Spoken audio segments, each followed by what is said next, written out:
नमस्कार। Short and Hindi dictation की इस वीडियो क्लास में आप सबका स्वागत है। मैं हूं संदीप कुमार। प्यारे विद्यार्थियों, आप सबको मेरा स्नेह भरा नमस्कार, ढेर सारी दुआएं एवं बहुत सारा आशीर्वाद। इस अध्याय में हम 72 वर्ड पर मिनट की गति से डिक्टेशन का अभ्यास करेंगे। शुरू करते हैं। Be ready, start. श्रीमान, मेरा निवेदन यह है कि जब हम दूसरे आदमी का हिसाब मांगते हैं, बहुत सी कंपनियों का हिसाब मांगते हैं, उन पर पाबंदियां लगाते हैं, तो यह कहना कि हम मंत्रियों पर पाबंदी इसलिए न लगाएं कि वह मंत्री बन गए हैं, इस बात का द्योतक है कि हमारे मित्र वास्तविकता नहीं समझते। इस संबंध में यह जो दलील दी जाती है कि मिनिस्टर जिम्मेदार है, वह कैबिनेट में है, इसलिए जब तक उनके खिलाफ कोई अविश्वास का प्रस्ताव न लाया जाए, तब तक यह कानून बनाने का औचित्य नहीं है। मैं समझता हूँ कि यह दलील निराधार है, क्योंकि जो मिनिस्टर ईमानदार हैं, यह कानून बनाने से उनको सहूलियत मिलती है। कानून बनाए भी इसलिए जाते हैं। आज हमारे देश की परिस्थिति इस प्रकार की बन चुकी है कि हर एक आदमी भ्रष्टाचार की बात कहता है और भ्रष्टाचार आम चर्चा का विषय हो गया है।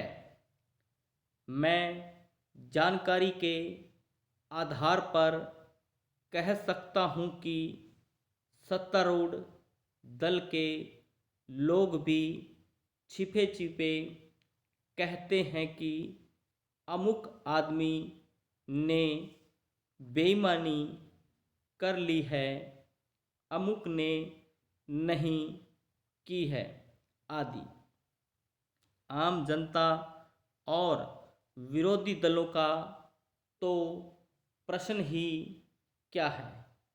विरोधी दलों के अतिरिक्त स्वयं सत्तारूढ़ दल के लोग ही जब एक दूसरे को बेईमान कह सकते हैं, तो इस दिशा में कोई कानून न बनाना और अपने आप को छिपाए रखना उचित नहीं है।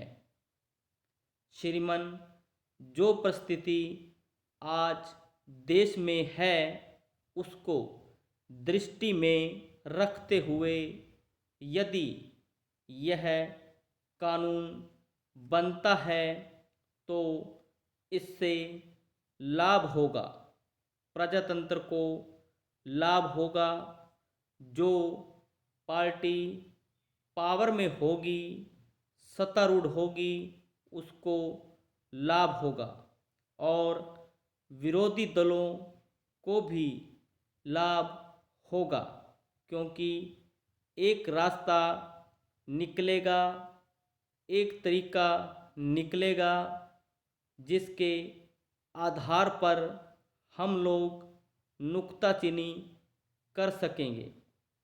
अगर किसी मंत्री ने हिसाब दिया है और हमको जानकारी होती है कि उसने सही हिसाब नहीं दिया है, तो हम उससे जवाब तलब कर सकते हैं।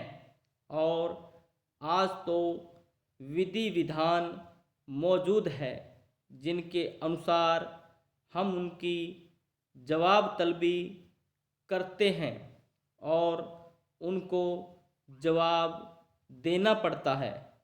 जब ऐसा विधि विधान आ जाएगा तो हम मंत्रियों का हिसाब देख सकेंगे। समाप्त। विद्यार्थियों, आप सबसे गुजारिश है कि आप निरंतर अभ्यास करते रहें। आप सबका बहुत बहुत धन्यवाद।